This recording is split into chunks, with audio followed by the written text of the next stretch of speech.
के लिए ये इंडी अलायंस क्या एक जहर बन करके खड़ी हो रही थी। इनका विजन ही था कि हमको बस नरेंद्र मोदी को हराना है। नरेंद्र मोदी गुंडा थोड़ी है भाई, वो इस देश के लिए। कश्मीर में टारगेट क्या चाहते हो? टारगेट किलिंग्स होनी चाहिए, कश्मीर में टेररिस्ट ग्रुप पनपने चाहिए, ये इनकी सोच है। कि राहुल गांधी एक यात्रा पे निकले हुए थे, न्याय यात्रा थे। न्याय अपने लिए मांग रहे थे कि भाई साहब एक भी सांसदीय क्षेत्र में मुझे ठीक से जीतने नहीं दे रहे। चुनाव से ठीक 3 महीने पहले तो इस इंडी अलायंस का होगा क्या? ये इंडी अलायंस इंडी ही रह जाएगी या चिंदी रह जाएगी? हर नेता का किसी घोटाले में नाम है। राहुल गांधी का नेशनल हेराल्ड केस में नाम है, हेमंत सोरेन का फिर ईडी सीबीआई, फिर लालू यादव ईडी सीबीआई, तेजस्वी यादव का भी वही हाल है।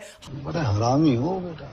हर रोज सवालों के जवाब देने पड़ते हैं। एक साफ सुथरी छवि वाला एक भी नेता आपको इनकी पार्टी में नजर आता है, इनके घटक दल में नजर आता है? इंडी अलायंस में दूल्हे कम तैयार हुए, उससे पहले नाराज फूफाओं की एक लंबी चौड़ी लिस्ट मेरे पास आ गई, जिसमें सबसे पहला नाम है असदुद्दीन ओवैसी का।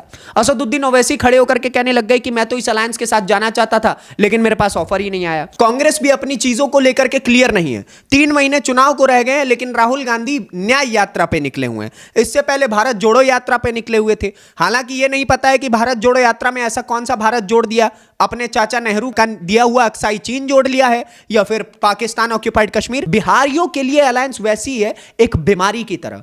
आप देखिए कि ममता बनर्जी ने आज से कुछ समय पहले एक बयान दिया था कि एक बिहारी 100 बीमारी। उद्धव ठाकरे ने बिहारियों को ट्रेन में से उतार उतार के मारा है। क्या हम ये चीज नहीं भूल सकते हैं? एमके स्टालिन, वो आदमी कहता है कि मैं लोकतंत्र बचाऊंगा इनके साथ मिलकर के, जो खुद एक लोकतांत्रिक पत्रकार का गला दबाने का काम कर रहा था। इस वक्त इस देश में नरेंद्र मोदी नाम की एक बारिश चल रही थी।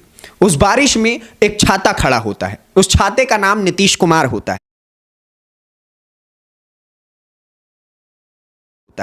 और उस छाते के नीचे बहुत सारे दल खड़े होते हैं और वो दल कहता है कि भाई साहब, वो सभी के सभी दल नीतीश कुमार की आंखों में एकटक एक आस के साथ देख करके कहते हैं कि नीतीश भैया, हमको इस लोकतंत्र के हत्यारे से बचा लीजिए, क्योंकि उन लोगों का मानना है